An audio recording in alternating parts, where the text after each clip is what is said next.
안녕하세요. 저는 인공지능안전연구소 소장을 맡고 있는 서울여자대학교 김명주 교수입니다. AI는 이제 대학생 여러분의 일상 속으로 들어왔습니다. 과제, 동아리 활동, 심지어 공부까지 AI가 돕고 있습니다. 그런데 AI가 해준 작업을 그대로 신뢰하거나 사용해도 괜찮을까요? 오늘 여러분과 함께 AI 시대의 정보 보호와 저작권에 대해 이야기 나눠보겠습니다.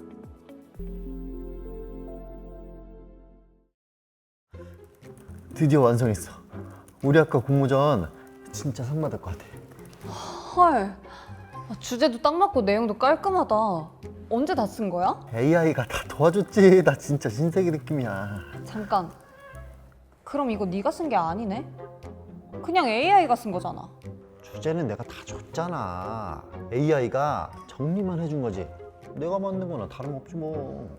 근데 공모전 규정에 직접 써야 한다고 써있지 않았어? AI가 도와준 건데 뭐 어때? 내가 제출했으니까 다 내 거지. 진짜 네 거 맞아? 만약에 상 받게 되면 그거 네 실력이야?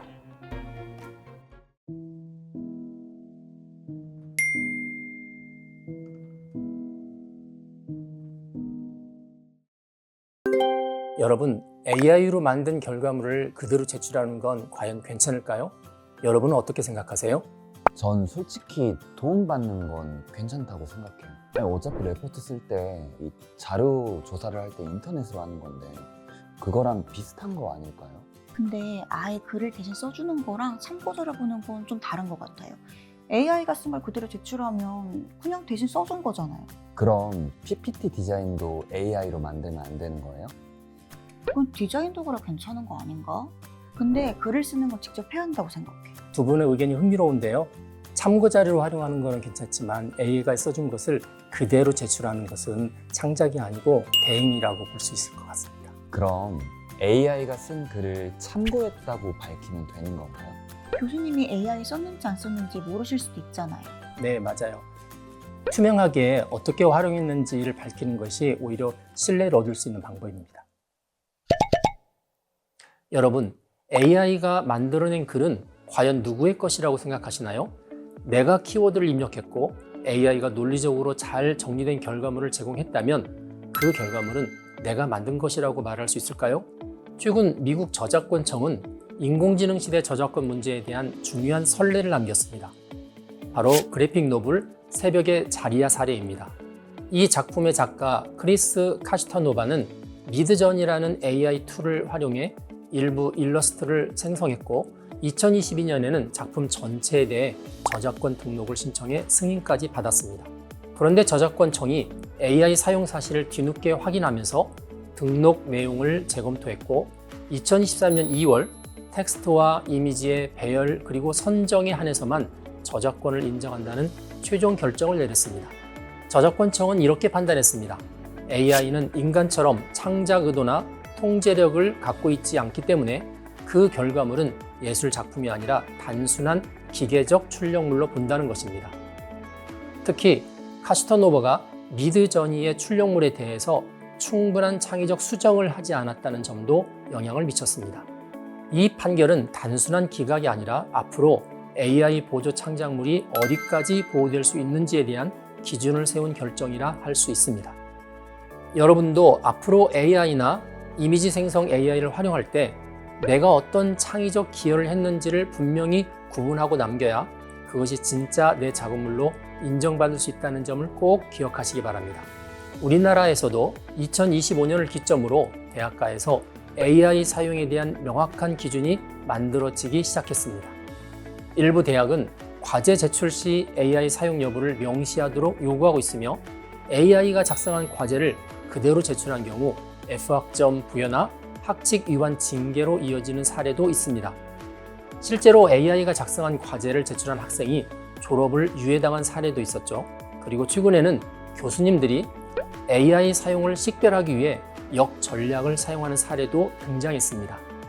예를 들어 2025년 1학기 부산의 한 대학에서는 사회복지 전공 수업 과제에 미국 대공황 관련 문장을 흰색 글씨로 숨겨 넣어 AI로 과제를 작성한 학생 14명을 적발했습니다. 이 학생들은 D학점 처리를 받았고 학교는 이를 AI 표절로 판단했습니다. 이제는 교수님들도 AI가 만든 흔적을 찾아내기 위해 AI 탐지 도구, 표절 검사기, 그리고 과제 출제 방식 자체의 변화까지 시도하고 있는 상황입니다. 이처럼 AI가 생성한 과제물은 법적으로 문제가 될 수 있습니다.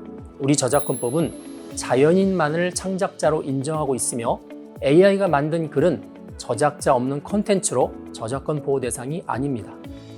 이 결과물을 내 이름으로 제출한다면 이는 표절 또는 부정행위로 간주될 수 있습니다. 물론 AI의 도움을 받는 것 자체는 금지되어야 할 일이 아닙니다. 글의 초안을 구성하거나 생각을 정리할 때 참고하는 것은 오히려 학습에 도움이 될 수 있죠. 하지만 그 결과물을 그대로 제출한다면 그것은 창작이 아닌 대행이 됩니다. AI는 어디까지나 조력자이지 창작자를 대체할 수는 없습니다. AI는 매우 훌륭한 도구입니다. 하지만 그 도구를 어떻게 어디까지 활용할 것인지는 여러분의 책임입니다. AI가 만들어진 결과물은 참고 자료로 삼되 최종 결과물은 여러분의 언어, 여러분의 생각으로 완성해야 진짜 실력이 됩니다. 기억하세요. AI는 참고로, 결과물은 직접. 여러분의 손끝에서 완성된 글만이 여러분의 지적 자산이 됩니다. 그렇다면 개인정보가 포함된 자료는 어떻게 해야 할까요? 다음 상황에서는 동아리 회원 명단을 AI에게 맡겼다가 생기는 위험을 함께 살펴보겠습니다.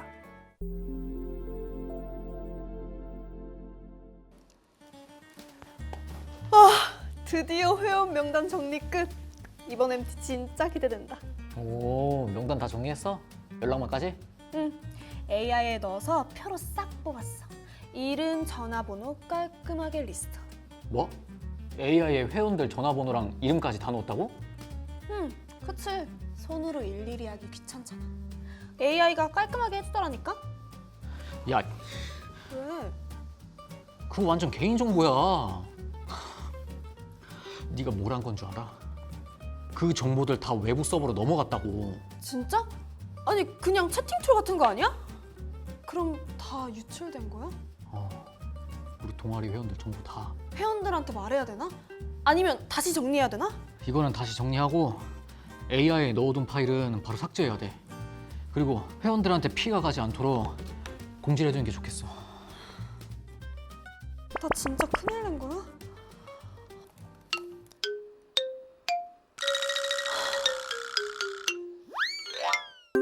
여러분 방금 본 장면처럼 AI에게 동아리 회원 명단을 맡긴다면 어떻게 될까요?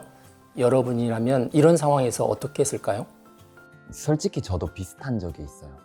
이 행사 참가자 명단을 엑셀로 만들 때 귀찮아서 AI에 맡기고 싶더라고요. 근데 그게 문제인 거죠. 그냥 친구 이름이 아니라 전화번호나 이메일이 있으면 그것도 개인 정보니까. 근데 개인정보를 AI에 넣으면 왜 위험한 거예요? 그냥 비밀로 처리해 줄 것 같잖아요. 그렇게 생각할 수도 있죠.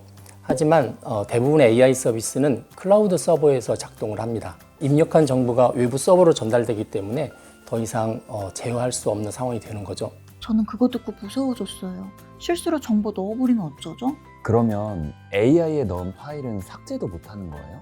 입력한 순간 서버로 전송이 되기 때문에 삭제 요청은 대부분 불가능하게 됩니다. 그래서 개인정보, 타인의 정보는 AI 안에 절대로 입력하면 안 됩니다.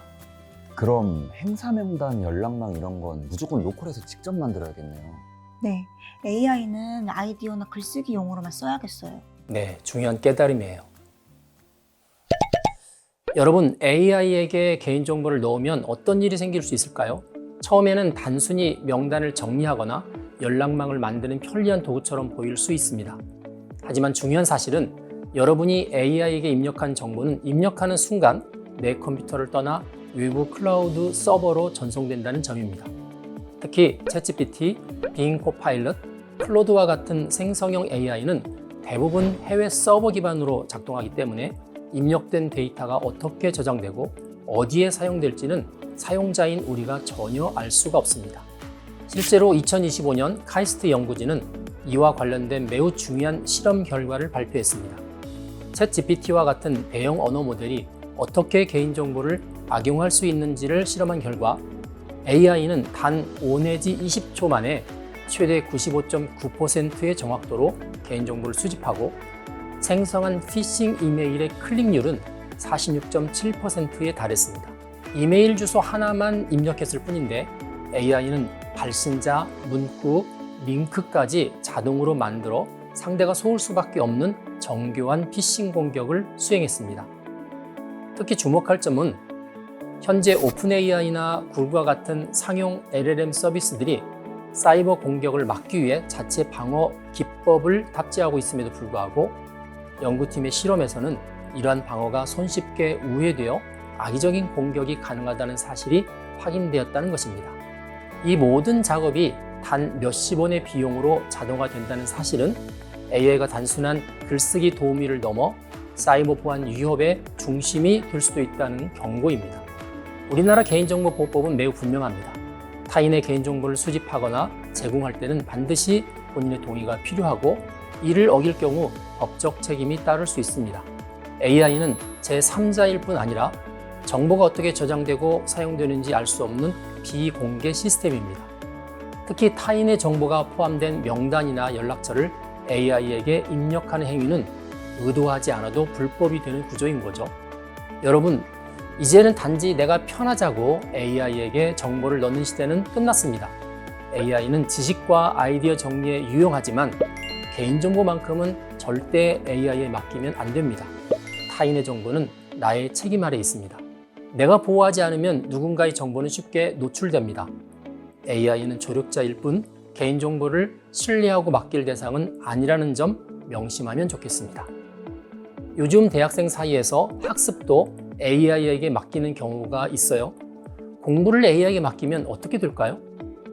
다음 이야기에서는 AI에게 공부를 맡긴 학생들의 사례를 살펴보겠습니다.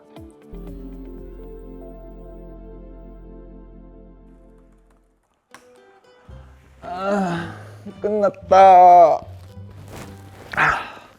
이번 과제도 AI 덕분에 진짜 쉽게 끝냈어. 나 진짜 밤새는 줄 알았다니까. 뭐야, 우리 창업 성공 사례 분석 과제 그거 벌써 다 끝냈어? AI한테 그 성공한 창업 사례 분석 보고서 써줘 하니까 뚝딱 나오던데? 이거 진짜 완벽해. 근데 네 생각은 안 들어간 거잖아. 좀 그냥 제출해도 괜찮을까? 에이, 뭐 괜찮겠지. 뭐 교수님이 그걸 일일이 다 확인하시겠어. 그리고 발표할 때도 그 AI가 스크립트 짜준 대로 그대로 발표하면 돼. 난 좀 불안한데. 괜찮아. 이거 언제까지 할 거야? 모두들 과제를 너무 잘해왔네요. 마치 전문가가 쓴 것 같군요.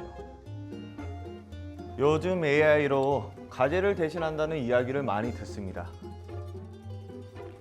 이게 정말 여러분들의 실력인지 의문이군요. 그래서 이번 과제 점수는 조금 다르게 하겠습니다.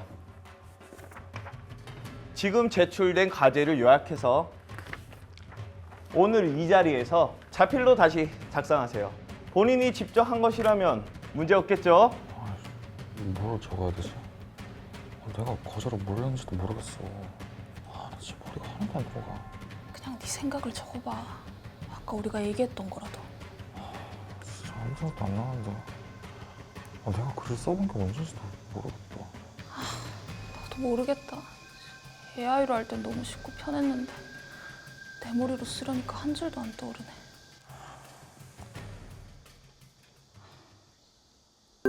여러분, 오늘 장면에서 본 것처럼 AI가 대신 써준 과제를 제출하려다가 자필로 다시 쓰려는 순간 아무 말도 못하고 멈추는 모습이 있었습니다. AI가 편리하긴 하지만 이렇게 맡겨버리면 결국 공부는 멈추고 사고력도 사라질 수 있습니다. 혹시 여러분도 비슷한 경험이 있나요? 저도 솔직히 그랬어요.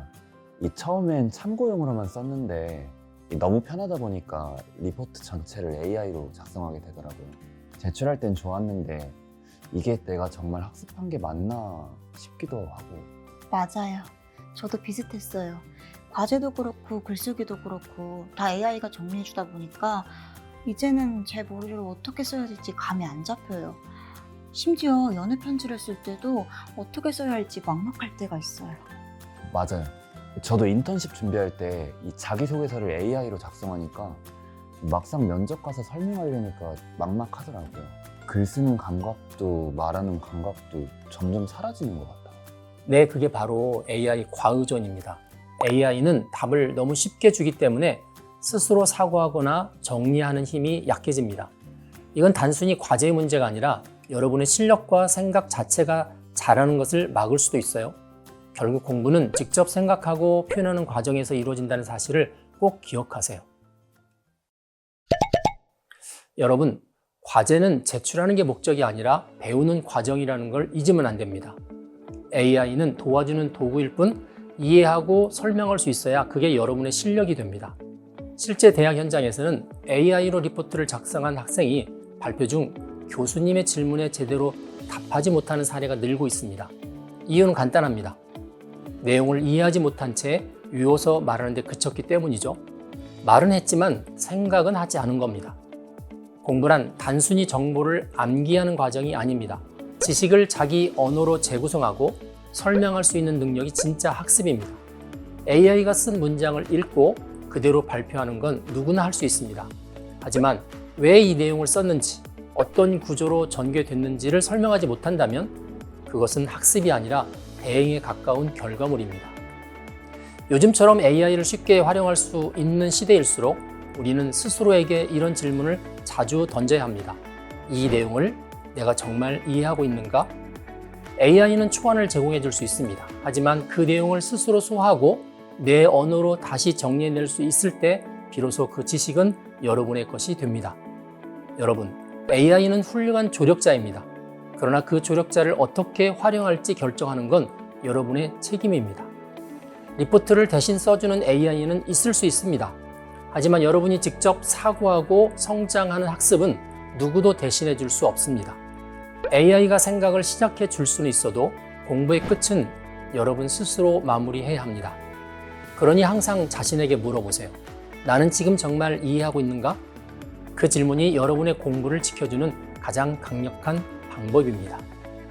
여러분, 오늘 우리가 살펴본 사례에서 확인한 가장 중요한 메시지는 이것입니다. AI는 우리를 대신할 수 없습니다.